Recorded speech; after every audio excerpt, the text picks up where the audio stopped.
United States is one big reservation, and we are all in it.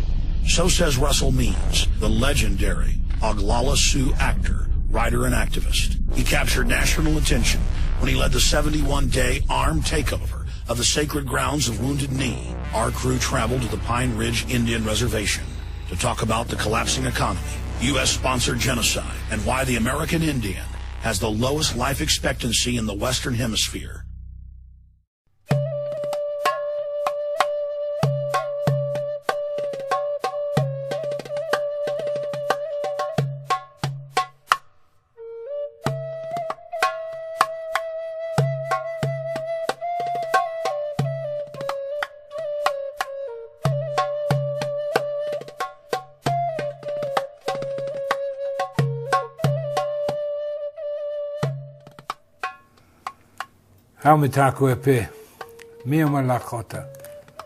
Hello, my relatives.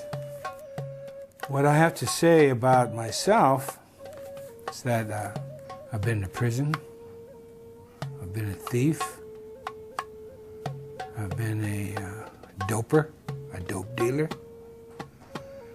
and I've also gone to college. I'm an accountant and a computer programmer, as well as getting my doctorate in philosophy.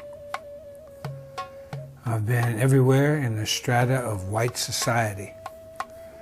I've even hung around with multimillionaires when there were no billionaires. I am an Indian, American Indian. I prefer American Indian to anyone born in the Western Hemisphere is a Native American. I'm an Oglala Lakota from the Pine Ridge Sioux Indian Reservation, which is still designated in the Defense Department as prisoner of war camp number 44. You see, Indian people, we don't have any rights, any constitutional protections on the reservation whatsoever. No freedom of speech, no privacy. Well, you Americans are in the same boat. As far as being an American Indian and a Lakota, I also belong to the Republic of Lakota, because a significant portion of my people withdrew from the treaties we made with the federal government. The 1851 and the 1868 Sioux treaties and American treaties signed at Fort Laramie, which is now Wyoming. But that's in the Republic of Lakota. So when we withdrew from the treaties because of gross violations, according to the laws that the United States of America is signatory to, and we have a strategy for attaining our complete independence and a return for our land. I've written an autobiography, Russell Means, Where White Men Fear to Tread is the title. It's a very thick book, 550 pages, but I'm very proud. I've had 17 printings in 16 years. So people are interested in who we are. And it's actually a comprehensive history based on my family of our existence in the 20th century and the deprivations we went through and the trials and tribulations. And so if you really want to find out about us, read my book, and then you can go to research any place you want to. But you see, the sad thing in America is that we don't exist in the 20th century. You have to specialize in Indian education of some sort, anthropology, history, and then go and dig in the archives of wherever in order to find out anything about us in the 20th century. So there you have it. You know, the American people, for too long, have been an irresponsible, free people. And even generation to generation, as they've become less free, they don't recognize it. They have lost the ability of critical thought. In order to regain critical thought, all you have to do is read your Constitution and then look at the laws that govern you, especially from the federal perspective. It's unconscionable to allow your freedoms to be taken away decade after decade after decade, year after year. And I'm very proud of this, by the way. My nation, the Lakota, were the first nation to militarily defeat the United States of America on the field of battle. And that resulted in the 1868 Sioux Treaty.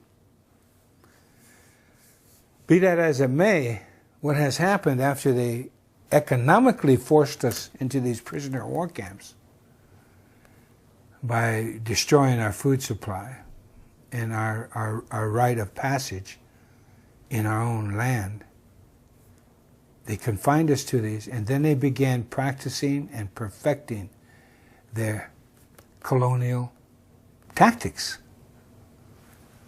What has happened is now America, because of the irresponsibility of your forebears and the irresponsibility of yourselves, you are now on one huge Indian reservation.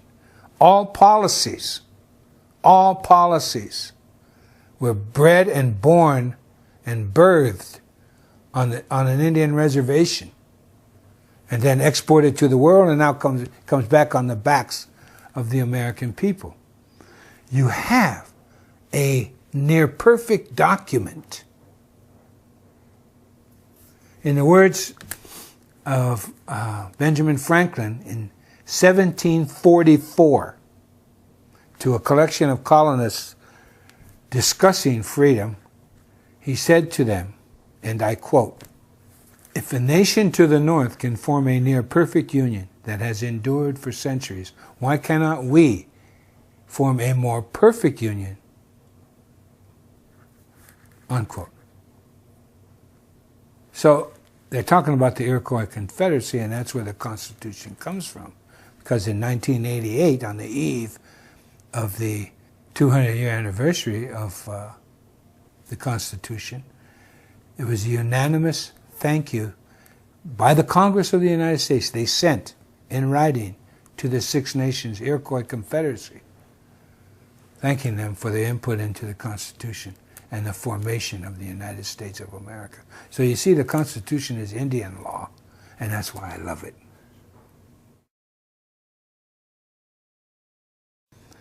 You know, beginning in the 1840s, they start stripping away your freedoms by developing the corporation. You know, a piece of paper. A piece of paper. And then in the 1870s, of course, during Lincoln, when they declared martial law, and even after they ceased civil war, martial law continued on for another 3 or 4 years, when it was no need to. And you go on, but in the 1870s, that's when Congress started giving the banks the right to rule.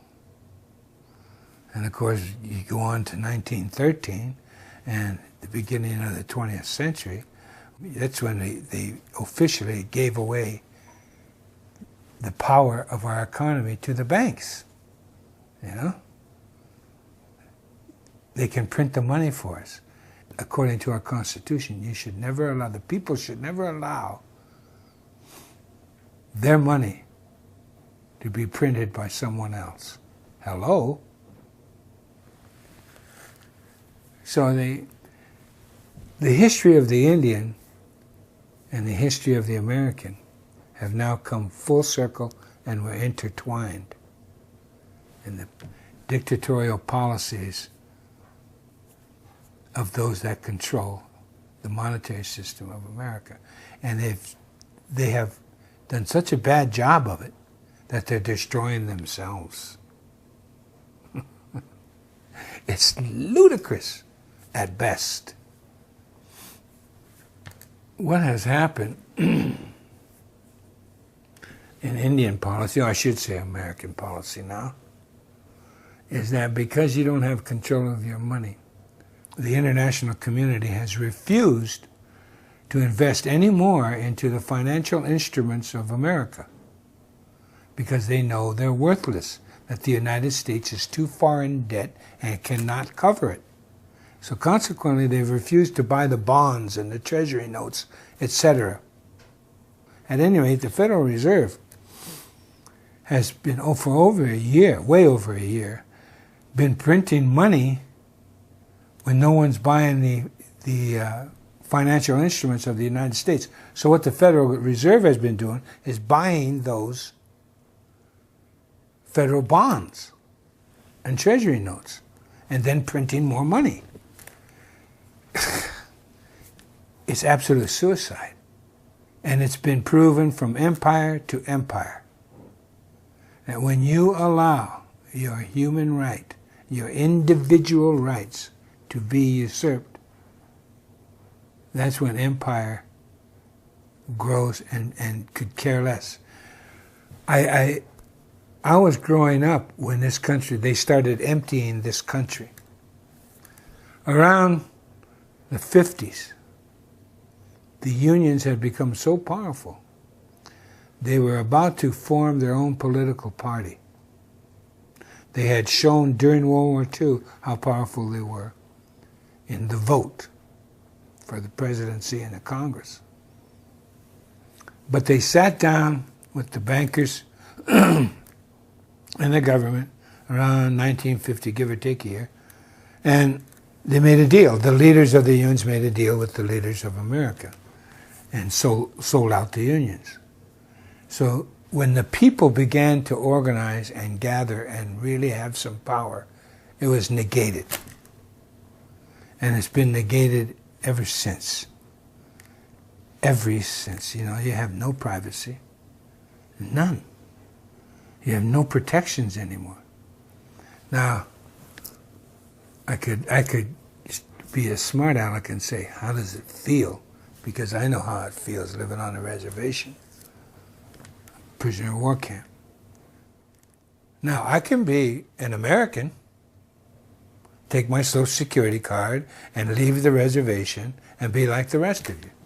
You know, they welcome that because in America, they had forced relocation for Indian people back in the 50s. It was fostered under Truman, the relocation plan.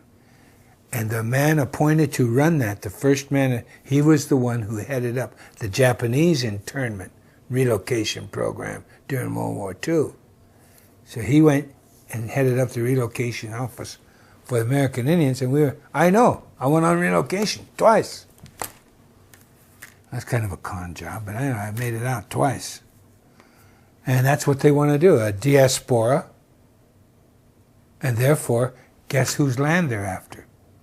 In our meager holdings on trust land, over 40% of the natural resource wealth of America is still under and on our lands. 40%. It's curious to me that wherever they put us was full of energy from our grandmother the earth. That's a thought you should think about. So consequently, you know, if we had the right, or the rights that you had, we would be richer than the Saudis if we had the right to join in a capitalist society. And we damn sure wouldn't have allowed Wall Street to use our money for derivatives, etc., etc. You know, and enough isn't enough, and they start creating financial mythology, and you allow it. That's the crime. You have no one to blame but yourself. Look in the mirror. If you can't move and protect yourselves, then guess what happens? Look around you. Look at Detroit, etc., etc. It's unconscionable what's happening to America. Now, because of the Federal Reserve and the fact that our money is now worthless, this economy in the United States is going to continue to deflate because you have nothing to back it up. You've exported everything that makes a country run. You've allowed that to happen for greed, for your Walmarts, you know, for your Neiman Marcuses, for this idiocy of just buy, and debt. Because you've allowed your republic to be commandeered by two political parties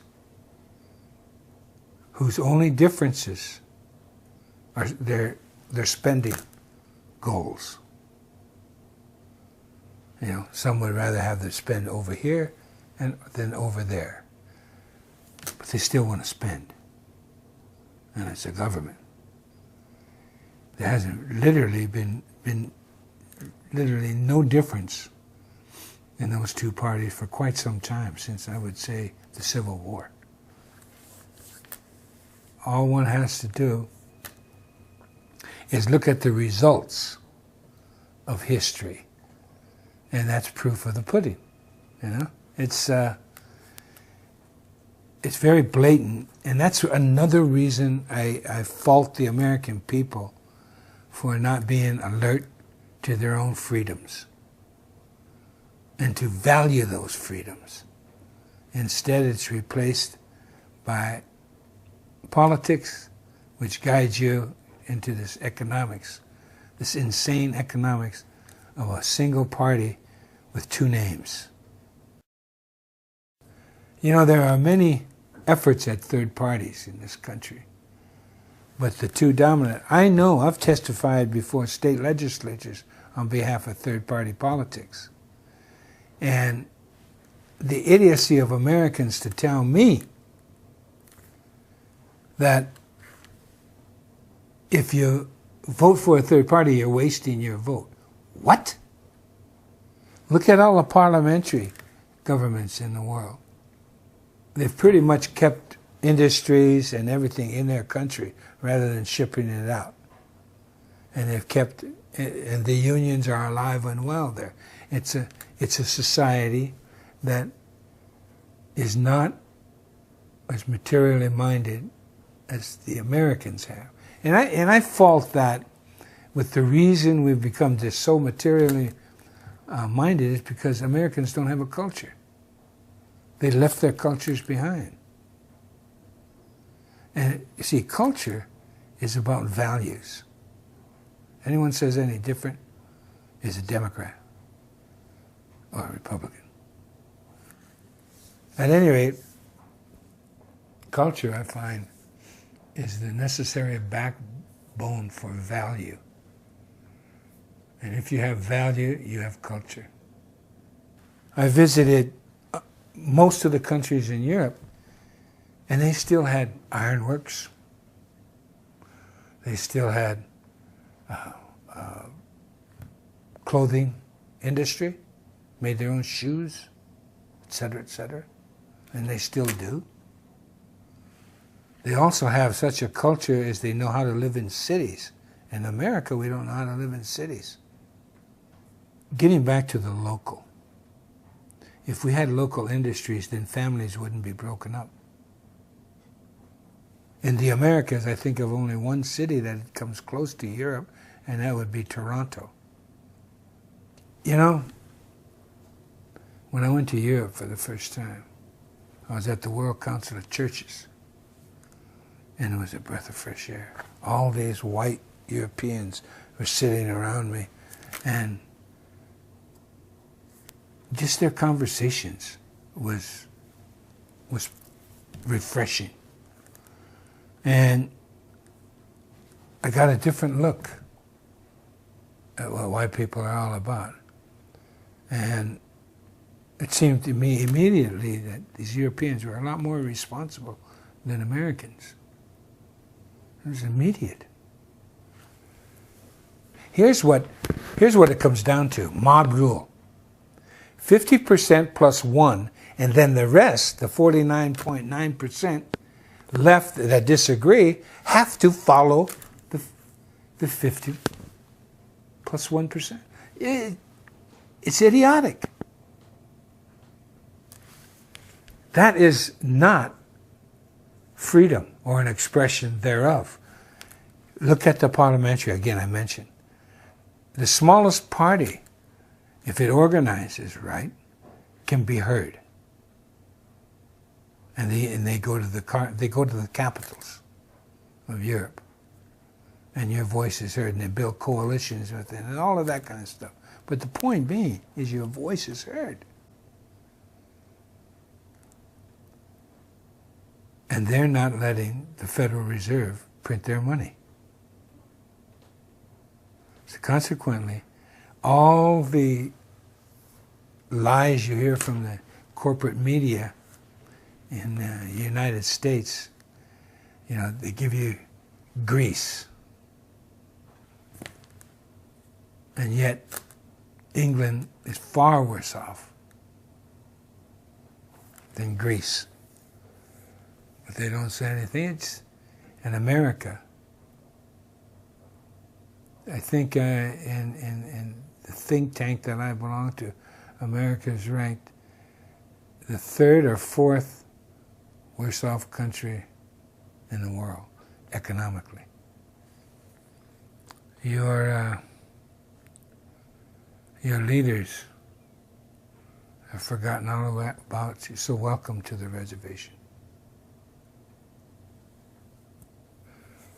You know, since patriarchy reared its ugly head a little over 6,000 years ago, everything that is structured in the patriarchal world is a pyramid. Everything. The religion, corporations, governments, everything's a pyramid structure. In order to get some sanity back into the world, you have to very simply go local. In the Republic of Lakota, here's the way we're going. And I'm looking at my ancestors who are responsible in part for the Constitution of the United States of America. Why not go to the source? So I look at my people, and there's such a thing as a clan system within the nation. It's made on blood, related bloodlines. And then there's such thing as sister clans, or you might call in-laws. What those two groups prevent is incest at every level of life. Prevents it. It also ensures unanimity. A decision cannot be made unless it is unanimous. In the Republic of Lakota, what we want to do in going local is to form neighborhoods. The neighborhoods can be 2 houses, 2 families. It can be 40 houses. It can be 400 houses. But if that community, when it makes a decision, it has to be unanimous. Remember, mob rule hasn't worked here in America. It's very evident. There are people in America today that go by that rule. The Quakers, they're alive and well and very prosperous. And the Six Nations people of the Iroquois Confederacy, they're still doing it that way. A good portion of them. There's others that have joined you Americans that refuse to accept that type of government. But if you take the time to be unanimous, to understand one another, so that you can forge a unanimous goal, it doesn't mean uniformity. It doesn't mean socialism. What it means is you agree to the end result, and you build the ladder needed for that end result. And you do it with patience. Patience is golden, people have said. And that's our simple way. So if you have a neighborhood that just 2 houses get along, that's fine. If you have a neighborhood with 20 houses that get along, that's fine. It doesn't matter the size. Size, bigger isn't better, as long as your neighborhood is unanimous. Now think about it. Just take a moment to really research that in your mind. What a concept, huh? To agree with everyone that is important to you, that are important to you. So, that's the goal of the Republic of Lakota. Control. Patriarchal societies are after control. They want to control everything. Because you see, when you're at the top of a pyramid, whether you're a CEO, a president, or a king, or whatever, when you're on top of that pyramid, it's precarious up there because people are climbing up that pyramid. They want to take your place, and you know that. So the man at the top is fearful.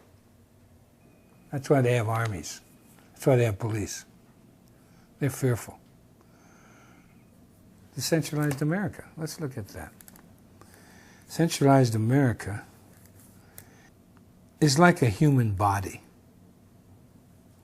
You have veins going out all over to your extremities. And your extremities function very well. And then disease sets in. And all of a sudden, the blood is not being fed to all these extremities.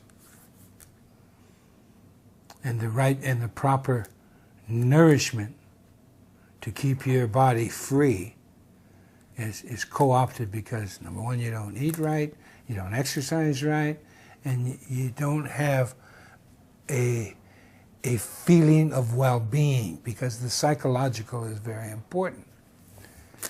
So your body begins to die prematurely. Well, that's the same thing with life. Life is organic. And in order for it to be organic, everything has to flow freely. If you over-centralize anything, look at a forest, for example. That is centralized. But what's the first thing you smell when you go into a forest? Decay. Because there's so many trees that are strong, and they're up there reaching for the energy of the sun. And then there's the other trees that came later, and they're weak, and they're searching for the sun, but they're crippled because they can't reach it because of the big trees. And so the forest begins to die. Or you look at everything and anything around you, and you'll see that anything that is centralized is wrong. What really blows my mind is you go to school and you learn history, but it means nothing to you because you don't do anything to change it. Another empire rears its ugly head and does the same thing that every other empire has done. They overreach, become greedy, and they become too large for themselves, and they can't maintain, because what happens when you become an empire is you've got to maintain a military. That's the only industry left in America. That's proof positive. Look at the budget of the Defense Department. How do you allow that? We weren't like that when I was born. I was born in 1939. We weren't the world power. There was another empire called Britain. And allegedly, the rise of communism was another empire. Both of those empires are gone. Just like the Romans. Just like the Egyptians, the Ming Dynasty, Kublai Khan. On and on and on throughout history, the same mistakes over and over and over again. When I was growing up, it was a more libertarian society on its way to extinction, but still it was libertarian. Children were safe. We could go to the playground without adult supervision because we were safe as children. We didn't have to get permission from the school board and get a play date with adult supervision. Now children cannot grow up, except in very rural America, without adult supervision. So if you're going to go local, you have to start with your family. I have a friend who has a son. I have a son the same age. I was visiting in California, and they wanted to go to ride the Ferris wheel at Santa Monica Wharf, and it was just a little ways away, about a half a mile. And I said, "Go ahead, son." And my friend almost had a fit because his son was going to go alone with my son to go to a wharf. That's fear. A society of fear. Think about it. A society that's upside down, banning smoking in public places in a city, yet they allow the cars to drive back and forth. What kind of logic is that? It's insane to live in America now. And America is emptying out. I have friends, and I have friends of friends who are upper middle class, and they're moving to Central America. A lot of them have moved. Some have moved to New Zealand, some have moved to Australia. But most of that I know have gone down to Costa Rica and Panama.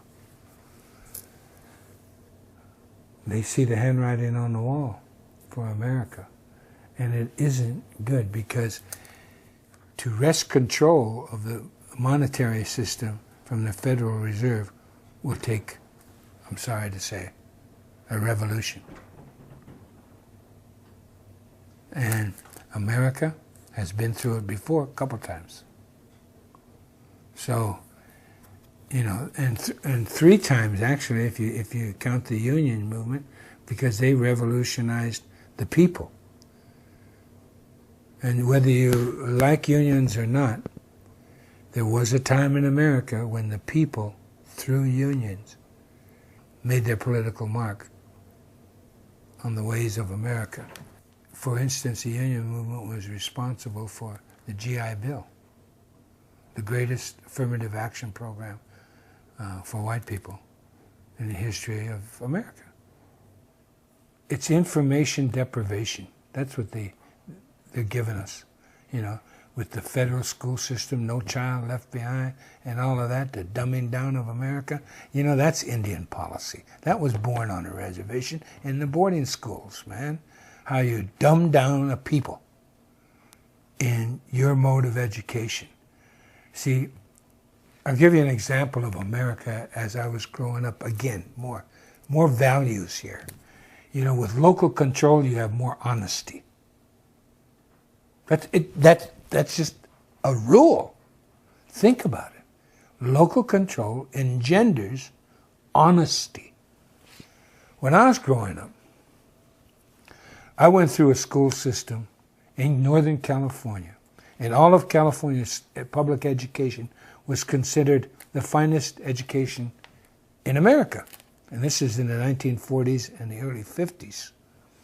America was considered #1 in education in the world. So I have the benefit of coming from the best public school education system in the world. That's pretty good. Now, the United States of America is ranked 23rd.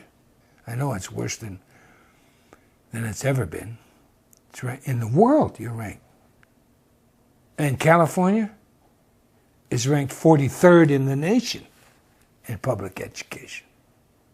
Wow, what happened? What happened is you got saddled with Indian education. That's how they educated us. They dumbed you down.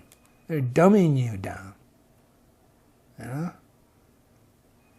So there's no value in education anymore. It's Indian education. And that's why I call America the largest reservation in the world. 24% of America, of people who are able to work, are unemployed. That's 24%. And that's being kind with that statistic. That's being kind. I grew up in America when there was no homeless. There were hobos. There were bums. I know I used to be a bum on Skid Row. But there are no homeless. And all of a sudden we got a homeless. And it's mostly white people. Uh-oh. That was your first wake-up call. Wait a minute, the homeless is almost all white. It was an issue. Homelessness was an issue. The value of America that I grew up there, they had values for a while because everything was local. The grocers, the small town grocers, they had to go to the truck, where the truck farms trucked in their groceries. You ate seasonal food. You bought fresh bread every day. Even the corporations would take back their bread, and you went to their special place downtown where it had day-old bread. Day-old bread. Now there's so many preservatives in the bread, it stays on the shelves of Walmart until it rots, or until it's bought. The point is, local control of economics is the only way the human being can live adequately. Because, as I said, it engenders honesty. It engenders communication, which brings about honesty. And that's the kind of America I grew up in. It wasn't completely fair, you know, but it was a hell of a lot more happier for me at any rate. I wouldn't change a thing in my life, especially my childhood. It was invaluable to who I am today. And it just saddens me to see America being despoiled by the ruling elite. Understand the patriarchal model of the pyramid, and you'll understand that as long as that pyramid exists, you're going to end up in the America you have now, and it's only going to get worse. That you, along with your parents, your grandparents, and their parents, sold our rights down the river, man. We have a duty, and you better get real. My duty is to my own people, my local area. And that's why I have the Republic of Lakota. Because I tried to force the United States of America to live up to its own laws, and I couldn't do it. And the American Indian movement couldn't do it. And all we wanted, we were constitutionalists. It's not a hopeful time unless you grab a hold of the Constitution. It's not too late. It is not too late.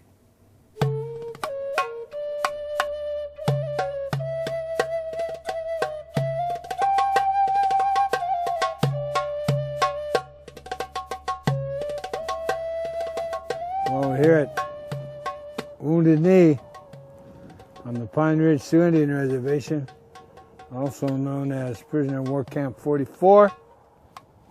And here's the mass grave of the people who were massacred here at Wounded Knee in 1890. The massacre, of course, is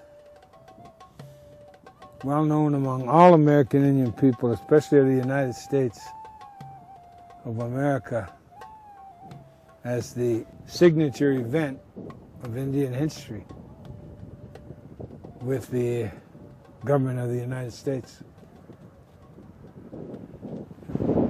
Chief Bigfoot and his people who came here unarmed, running for safety from the military,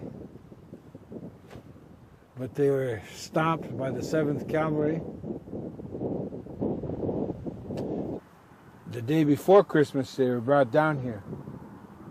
They were brought in from over those hills there, and they were camped along. This was a creek then. It's all dried up now, but they put a Hotchkiss gun up there on that hill. You know, the Hotchkiss guns fired rounds about like a .50 caliber. They put them up on the hills over there and up over here. See, then there were no trees, just brush. And they put a Hotchkiss gun right here. And when the order came, they massacred men, women, and children. Over 300. Then after they mowed most of them down, then the cavalry rode in with their sabers and their pistols, finished the job of the women and children and old people down in those ravines and down by the creek. And it was indiscriminate. They used sabers on babies and women. They loved to come along and hack. It was pretty gruesome. Pretty gruesome. Of course, we got the eyewitness stories in detail from the survivors. Bigfoot, ironically, was running to keep his people safe from the cavalry, and they were all killed instead. This ground is consecrated with our blood.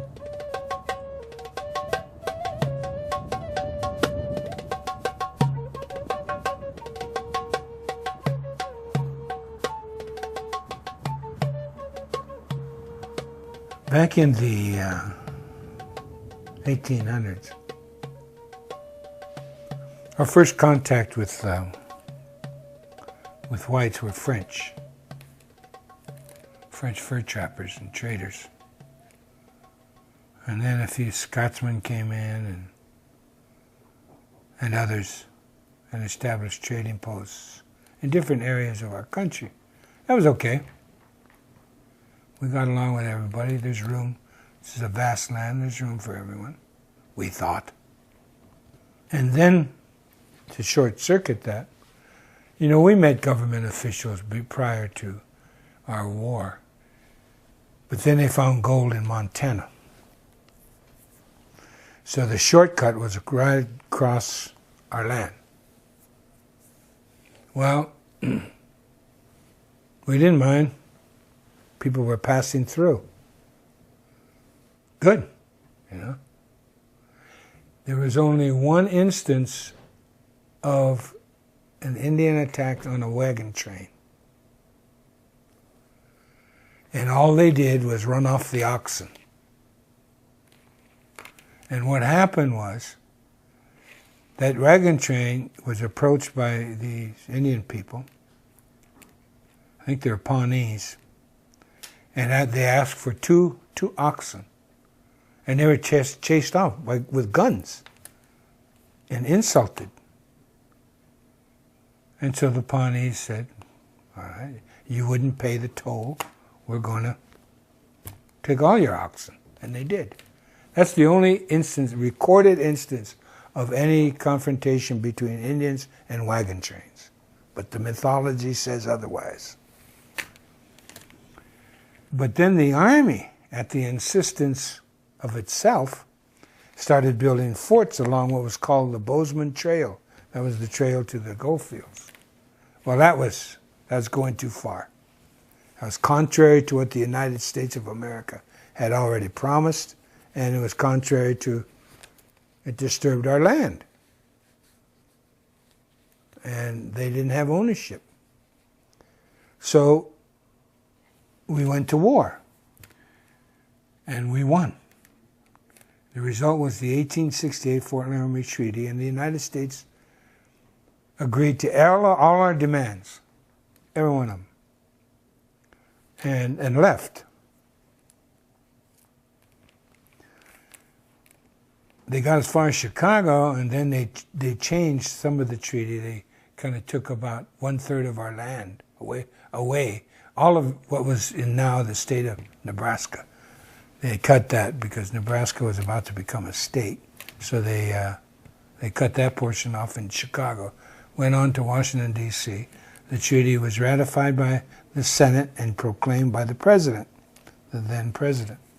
So these unruly Sioux people, these Sioux Indians, we got to do something about them. So they embarked on the war of attrition on our food source.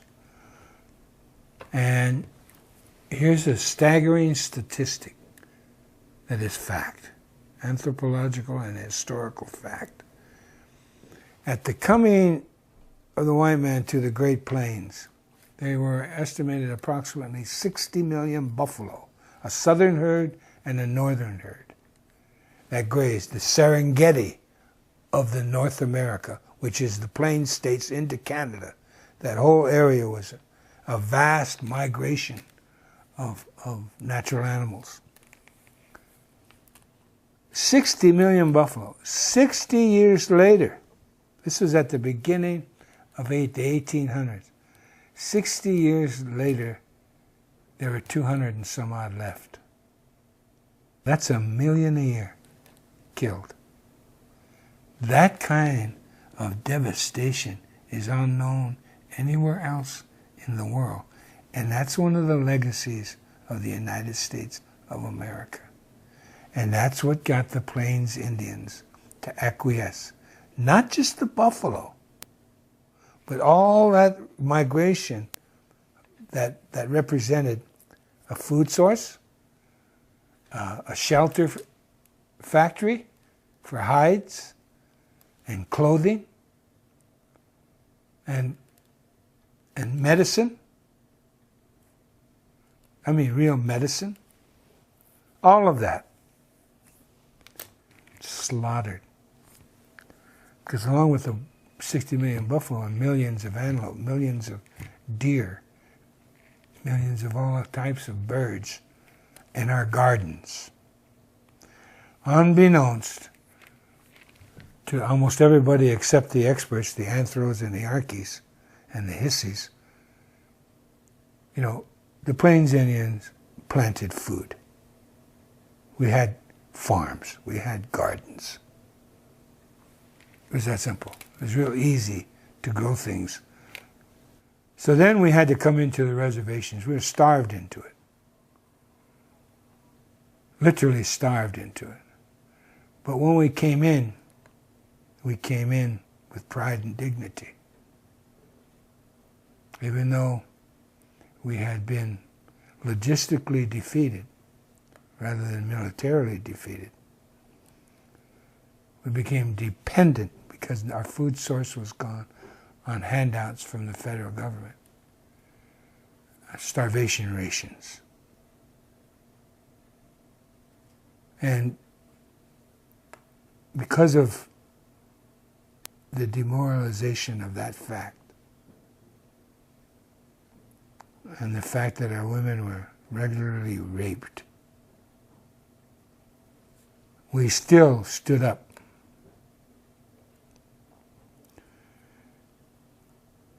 But then the last of the leaders started to come in because they really had no place to go or nothing to eat. Sitting Bull came in with most of his people. Some of his people refused to come in. They still live in where they stopped, Fort Totten Reservation, and up in Canada, at Sioux Valley, and on into northern Alberta. But we came in, and so they herded us up, and the 7th Cavalry, which had been defeated in 1876, at Custer's sensitivity training session, the United States and its military forces hold immense grudges. You said what happened at Fallujah. They started assassinating the leadership. First Sitting Bull, then Crazy Horse. The last to come in to the reservations and give up their arms. Well, there was a Indian leader who was euphemistically called Bigfoot in English. He had his people. Well, the leaders were being, to his mind, systematically assassinated. He headed south with his band of people to come to Pine Ridge and come under the protection of Red Cloud, another leader who defeated the United States Army in 1868, and he got the Fort Laramie Treaty. He was stopped. They had no weapons, because on the reservation, they took away your weapons. It's just like going to prison. They take away your weapons. So we didn't have bows and arrows, I don't think. We had knives. But at any rate, they were stopped right up here on top of the hill from my ranch. And there's a sign up there on the way to Wounded Knee.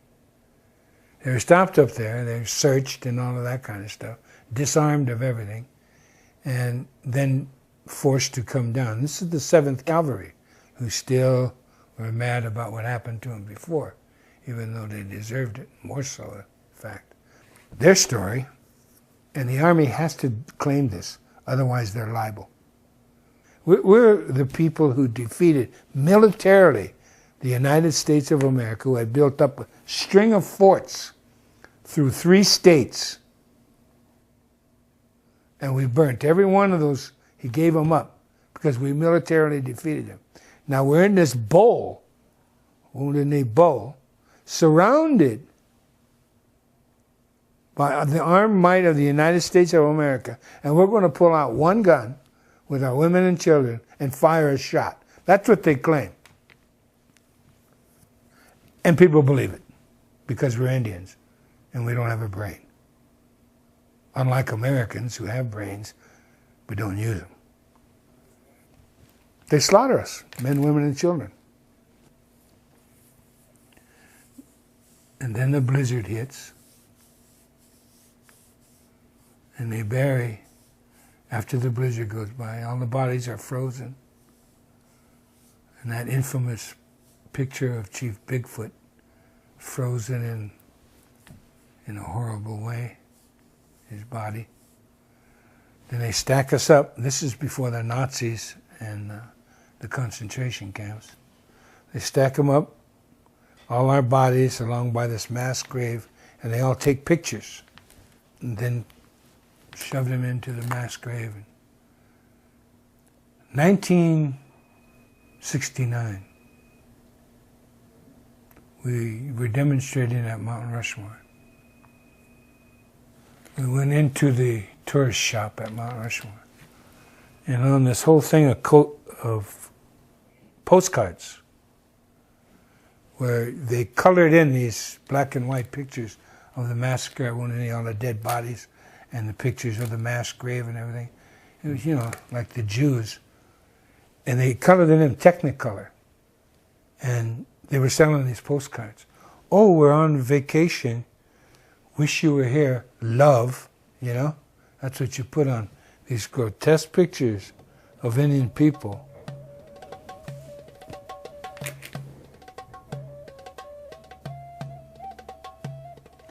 We tore up that shop and we took over Mount Rushmore.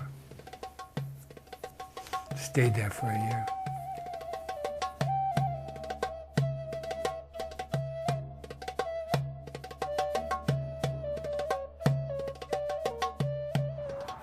Well, unbeknownst to the rest of the world, the death squads were originated and birthed right here on the Pine Ridge Sioux Indian reservations. The death squads that eventually the United States exported to El Salvador and now Colombia and other Central and South American countries, Those death squads that they used. Well, the first one was here. And what they did was arm and supply and train a goon squad. A goon squad of Oglalas who were under the personal guidance and protection of the president of the Oglala Sioux tribe, the reservation.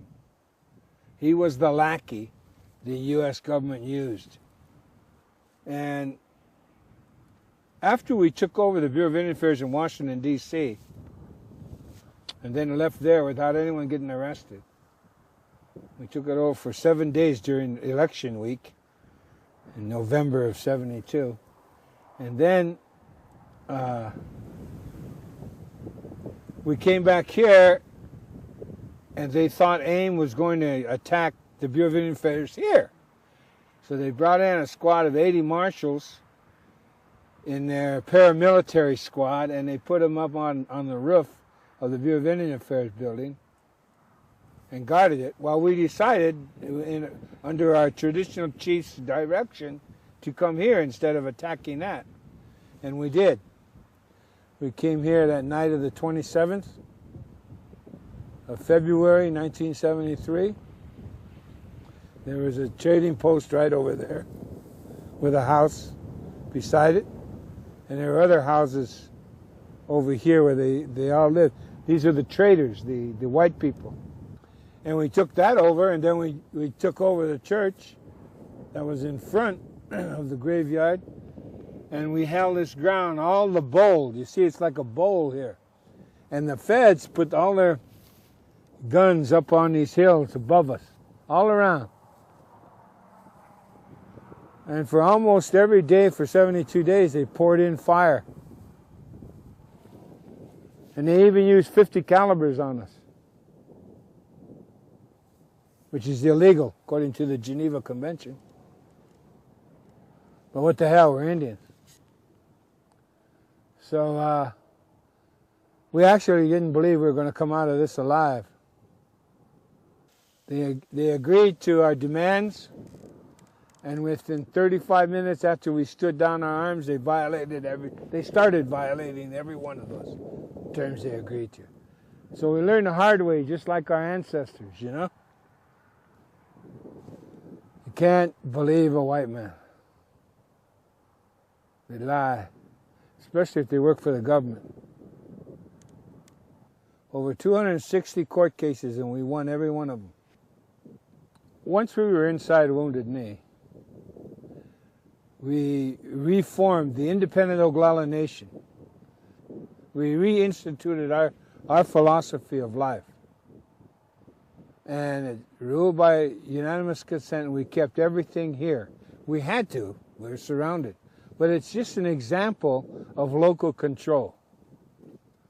If you have local control of the economics, if you have local control of the foodstuffs, if you have local control of your travel and transportation, you have freedom. And your freedom to act as neighbors. You know, you don't need government because you have each other. It's a simple way of life, but I guess it's too profound for Americans.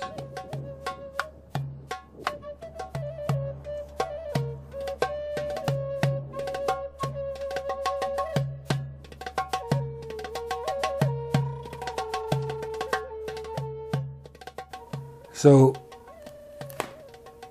I'm reminded of where I stand constantly, even in Hollywood. You know, when you're a writer and you're going to write something, all responsible writers research it. You write a script, you're going to write about gangsters, you do some research on gangsters.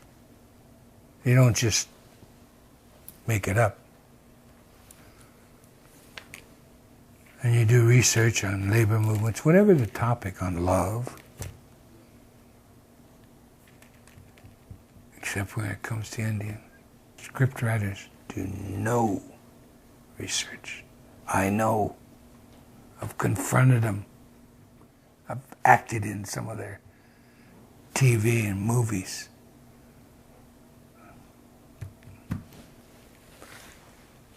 So I know where my people stand in America, you know? But this is my land. I love it. and it's governed by Indian law. Ironically, isn't that beautiful?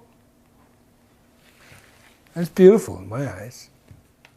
So I love this land, and I'm sad to see it's my duty as a Lakota to welcome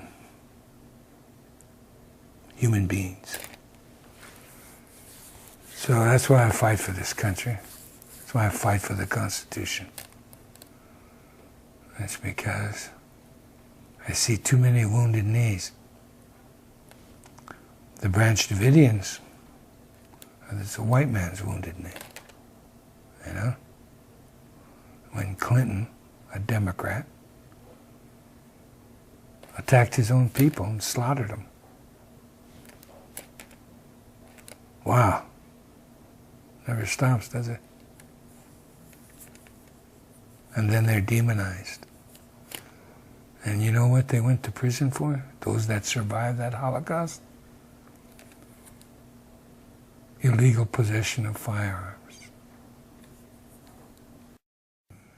The reason for sterilization is that usually is visited upon tribal people. People who still lean towards matriarchy.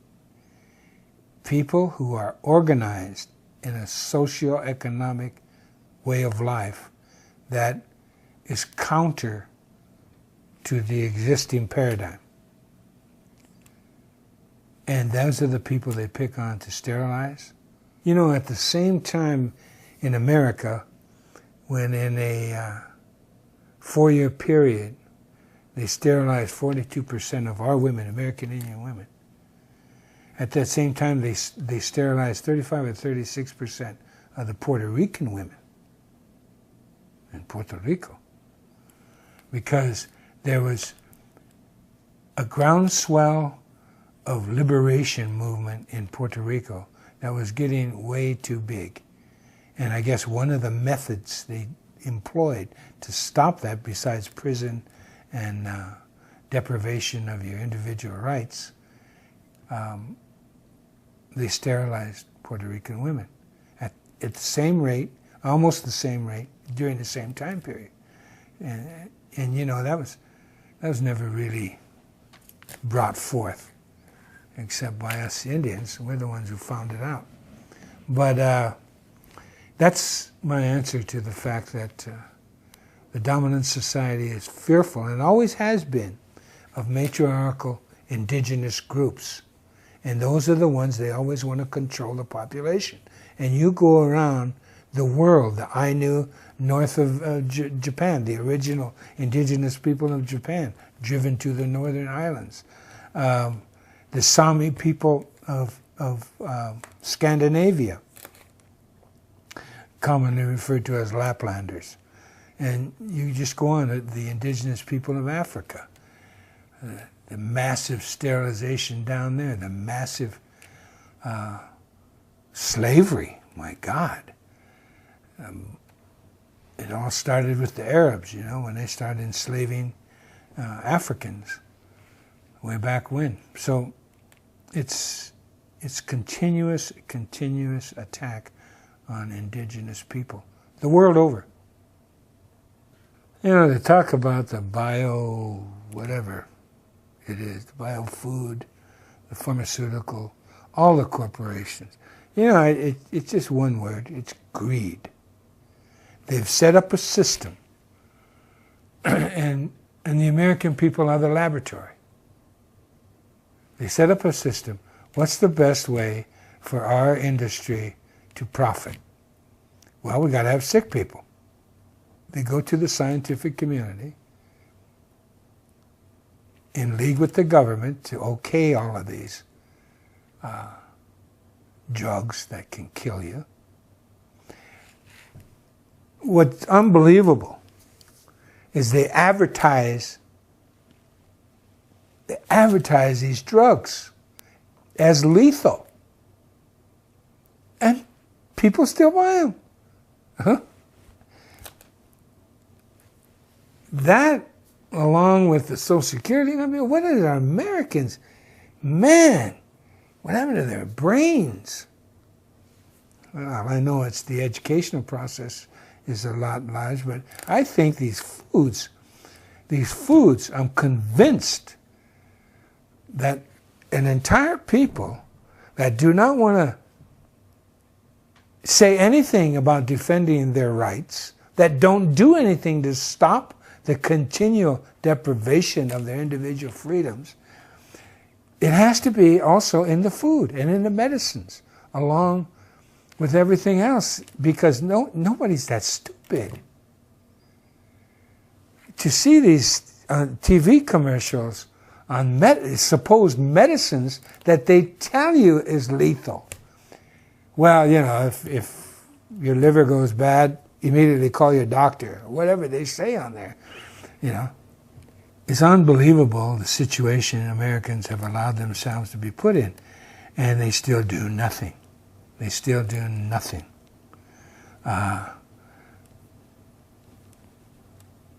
Every issue you can think of. But this food thing and this drug thing, everyone knows that a McDonald's hamburger is a killer. And everybody knows all of this food is bad for you. And they even print it on the side, aspartame. All of that is on the label. And if you don't know what's good for you, what kind of person are you? Because you have children, you know, and you were a child once. But to read those labels, or not read them, but they tell you on there that there's poison in the foods, and that still nothing changes. This reservation is a perfect example. You can't talk to people on this reservation not to eat meat. They think, they've been convinced that we were a meat-eating people, which we're not. Indigenous people don't have refrigeration. You can't be a meat eater if you don't have refrigeration. I mean, it can be part of your diet, but it's damn sure not a major part. It's just mind-boggling the hold these corporations have on America through the media. You don't even have a court system to back you up anymore. There used to be the Sherman Antitrust Act. There used to be food and drug laws, all washed away by politics, by Congress. When I was growing up in America, we had one forced inoculation. Every kid had to get a smallpox inoculation. And not only did that shot hurt a lot, but it got infected. It got pussy. It's supposed to do that. And in my little mind, I thought that was wrong. Just wrong. Making you all sore and pussy and infected to make you better. I couldn't wrap my little mind around that it was good for me. So having had that experience, and then finding out when I started having children, and I'm 72 winters old, and I have children that are now half a century old, and and young all the way down to 19. So I've had a series of growth through the school systems where more inoculations with each decade of my kids, and it's gotten horrible. When my last two, they were born in 85 and the next one in 91. When they were born and became school age, I didn't want them getting inoculated. And I found out they couldn't go to school unless they were inoculated. I didn't have the wherewithal at that time to homeschool, and my wife and the mother of my children, she wouldn't homeschool them. She was in complete disagreement, along with her parents. So I acquiesced to allowing him to be. And then when my last child was born in '91, I was vehemently against him being inoculated, and I wanted to homeschool him again. And then I was at the position where I could.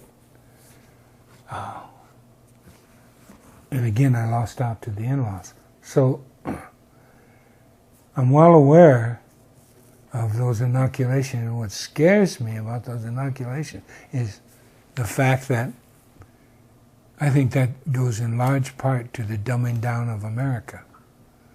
I think it does something to your brain that shuts an important valve off, one of self-worth or something. Because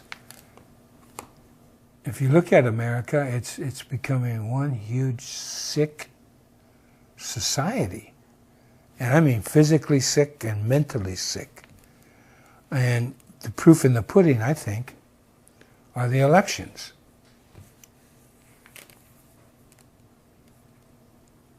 It's just unbelievable that they have no choice and they don't realize it. You know, what gets me is that the gall of Obama going around campaigning for, of course, other Democrats. But what was he campaigning on? He promised change, and he didn't change a damn thing. You know, it's more lies upon more lies, and the American people don't wake up.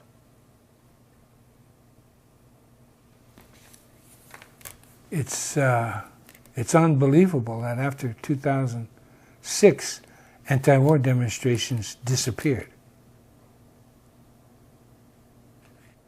Well, you know, because of what the United States did with Indian people, America then became the role model subsequently for Hitler's treatment of gypsies and Jews and Poles and gays and homosexuals. And then South Africa adopted the reservation system and apartheid because of the example of the United States. This is all written history because Hitler wrote about it when he was still in Austria. So that the United States of America knows how to treat the lesser human being. I forget how he put it, with the human beings that do not deserve equitable treatment. So, unfortunately for the other peoples that suffer, America was the role model for concentration camps. I know the Japanese did it, and you know the Japanese were not treating American soldiers or any prisoners badly until the United States, and this is a little known fact, the United States started sending the Japanese to concentration camps in western United States. So that too is factor. It's not an unknown tactic about the scorched earth policy. I mean, that was done throughout empires. In fact, that's how you rewarded the soldiers, to keep them fighting. They got all the loot and the women that they could, you know. So Sherman's tactic in the South wasn't new, very effective. It's called terror.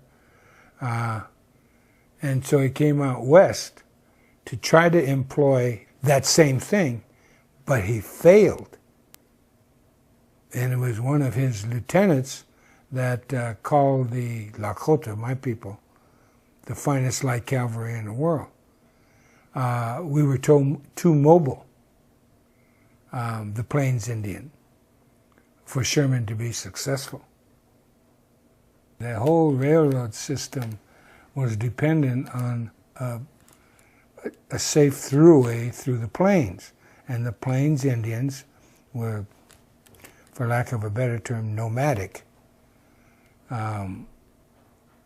because of the Serengeti, or the plains of America, of North America.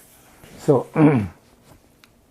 That definitely had a part to play in the dream of the railroad barons and the industrialists of America. And also, you know, got the imperial reach of America, because they were definitely, they needed to connect the West Coast with the East Coast in order to grab a hold on America. And of course, most of America was done illegally.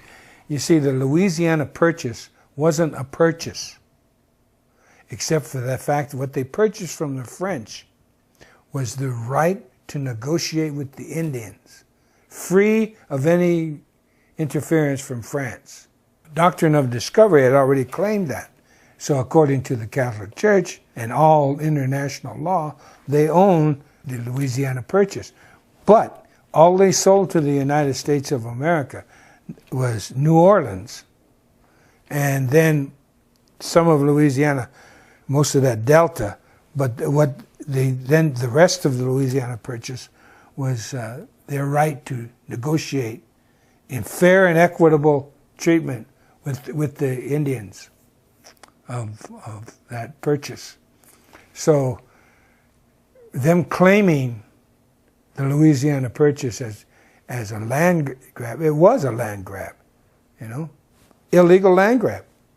They never bought Alaska from Russia. They bought the 5 ports, trading ports. That's what the United States bought. That's why it was necessary for them, as the Alaskans got educated and said, hey, you don't own this land. So they passed the Alaskan Native Land Claim Settlement. Because it's the natives up there, the Indians, the Inupiats, and the Aleuts. So they owned Alaska. So in the 1970s, I think 72 or whenever they passed the Alaska Native Alaska, that was to finally own, the United States finally own legal title. And that's contested to Alaska. The Imperial March of America, you know, it was Thomas Jefferson who said America should reach the entire Western Hemisphere, and failing that, at least to the Isthmus of Panama. The thing about George Orwell is that he wrote a book to be entitled 1948, and it's supposed to be factual. He immediately saw what the net result of television was going to be and become. So he wrote a book, 1948, about the massive control television would put upon the American people. Well, his publisher said, look, this book will never sell. You've got to fictionalize it and create another title. So he inverted it to 1984, and he wrote his book, as we all know, 1984. Well, television became that, and a good training ground for the subsequent generations to be to have the attention span, you know, of a gnat. And so now you've got, it's amazing to me. Big is better, and I've watched society go from widescreen movie things to widescreen TV. Except the younger generation doesn't pay that much attention to TV anymore. They're going small. Now, it's unbelievable to me that society now watching movies on a telephone and playing games on these little devices with a small screen, when all the time in America, big is better. Wow, what a transformation. But nevertheless, it's even more so now. The largest part of the entertainment industry is video games now, and it's outpaced movies, everything, TV, and it brings you further remote. So what does the government do? It brings you in to use drones, another video game, except this is real life. killing life. I don't understand it. The fact that TV now controls whatever the form, whether it's on your little handheld device or on the big screen, it's all about fantasy world, and that's what everybody's hooked on now. Is fantasy world. It's even gone beyond 1984 in its completeness, and I do believe it's like a mass hypnosis. I don't get it.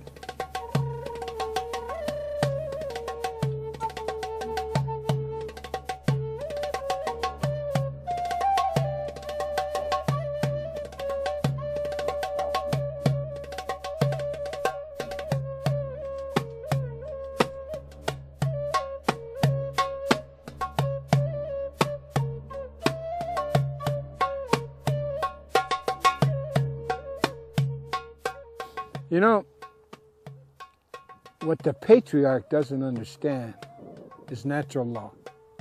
Natural law is what you go by. In order to conduct your life as a human being, you have to learn what's around you. That's natural law. Learn about the trees. Why do the leaves fall? Not scientifically, but naturally. What happens when they fall? Well, of course,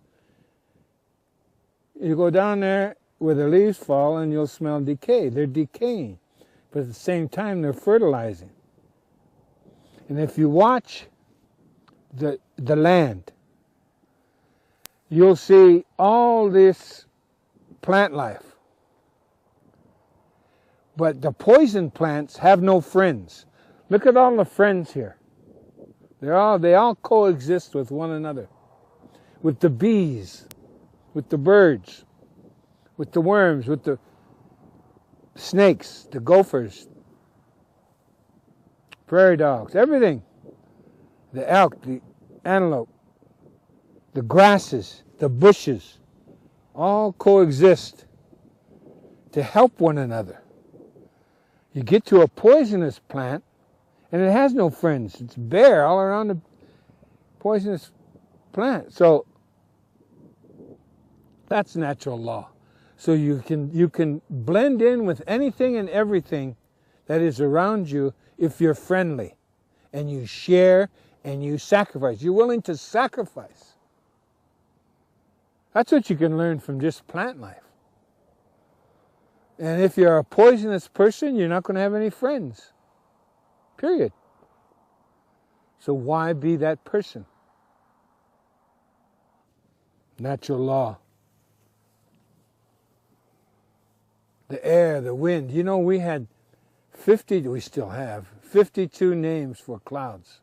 In this part of the world, there's 52 different kinds of clouds that come. If you know the names of those clouds, then you know your way.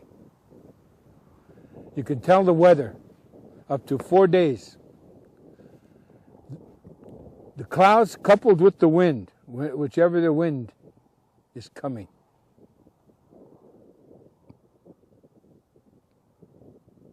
That's natural law. What also is natural law is that everything that is round is sacred.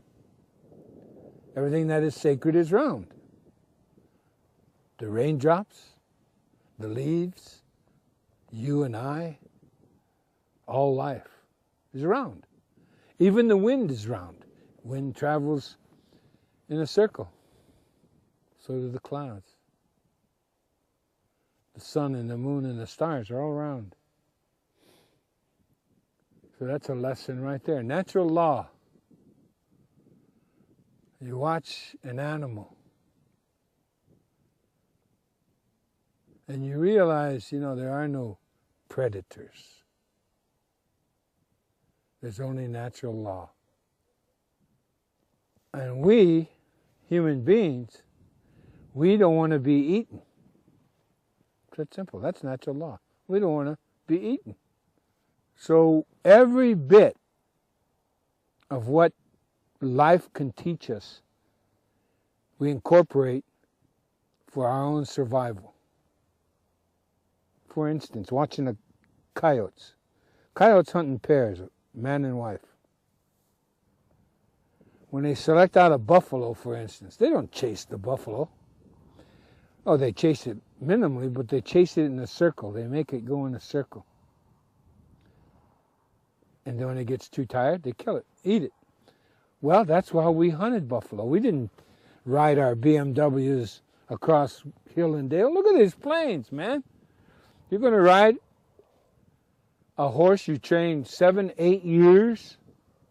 You're going to ride them over hill and dale. You don't know where a hole is or a big rock or cactus or anything. And then you chase that beast over the hill and you're camped out here and you kill it over the hill. Who's going to go get it? That's a ton of meat, man. No, you follow the coyote. And we run the buffalo in a circle, kill it, and we're all right there.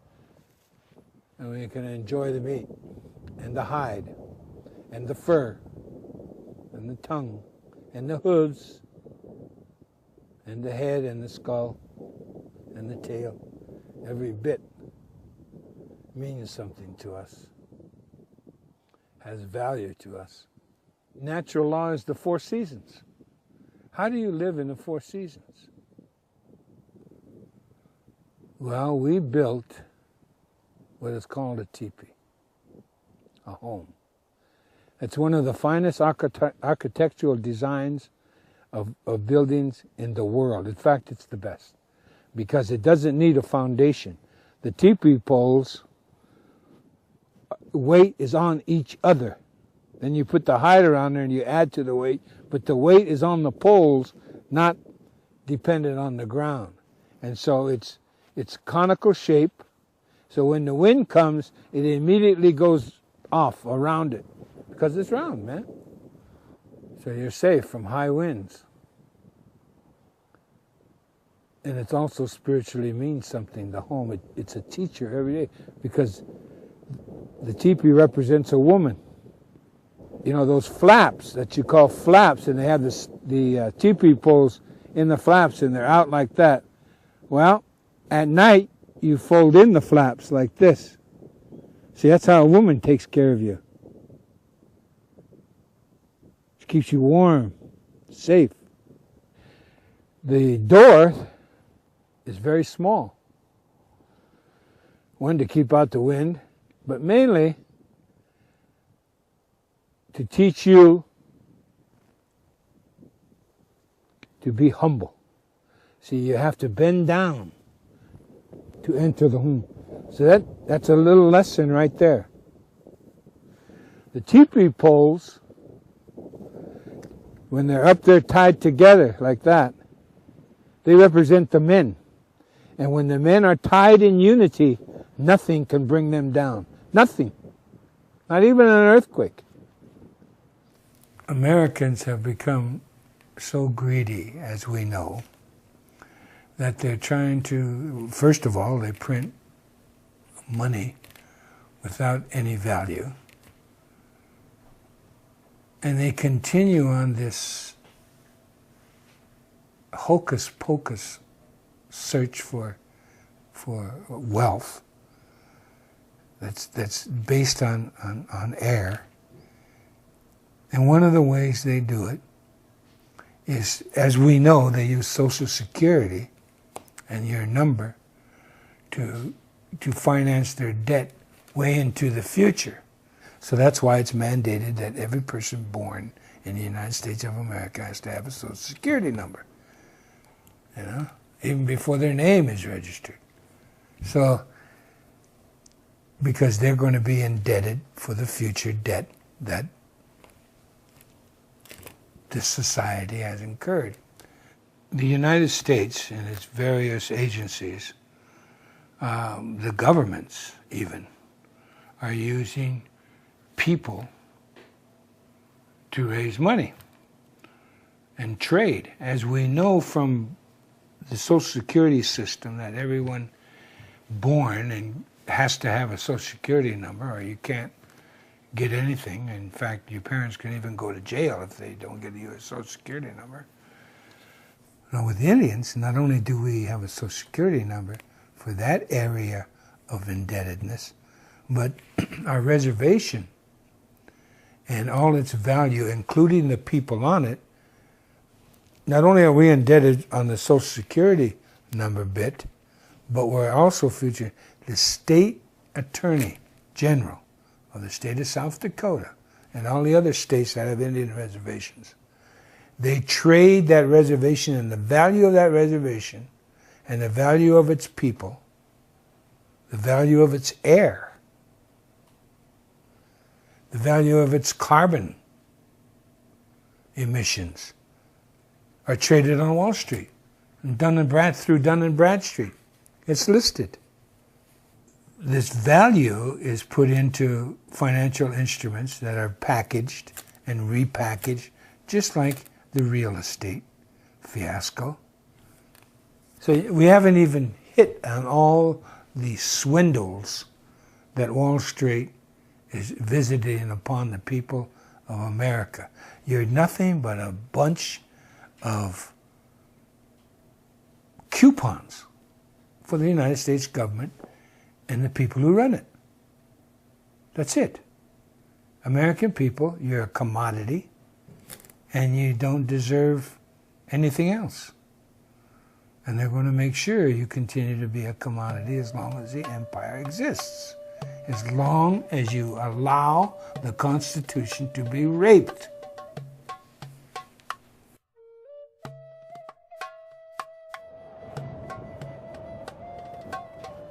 This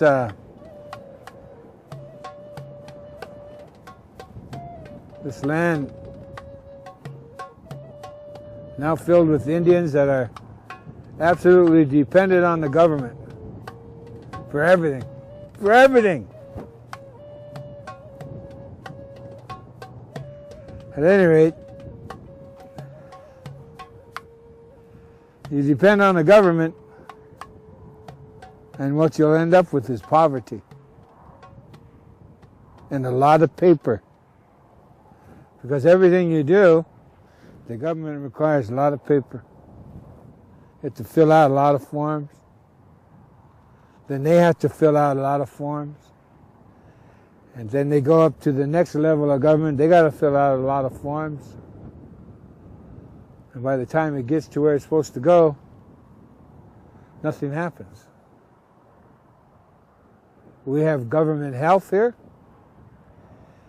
Our life expectancy, if you don't count AIDS, is the lowest in the world. Here. We are worse off than people in Haiti. Not only physically, but of the heart, our spirit, our reason to live. No, you don't want the government taking care of you. I do not speak untruths. Our land held in trust by the federal government, so we can't get loans, so we can't get businesses. That's some more paperwork you have to apply for. Our casino, the money goes first to the Bureau of Indian Affairs, then we have to write proposals to utilize the money. It's a never-ending cycle of poverty, dependency on the government. And in order for you to get ahead, you have to be like a congressman. You have to take bribes. You have to steal money. Taxpayers' money. So America is no different than this Indian reservation. You're dependent on the government now, and you're getting what you deserve. But every time you try to get away from the government, they'll kill you. Or put you in prison.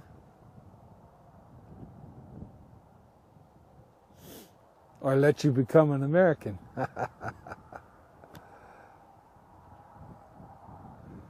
if you catch my drift. Because you're the new Indian. You're the new American Indian. Congratulations. Welcome to the club. But this land is beautiful. It belongs to us. And we should learn to take care of it by fighting for her. She's worth it. And so are we.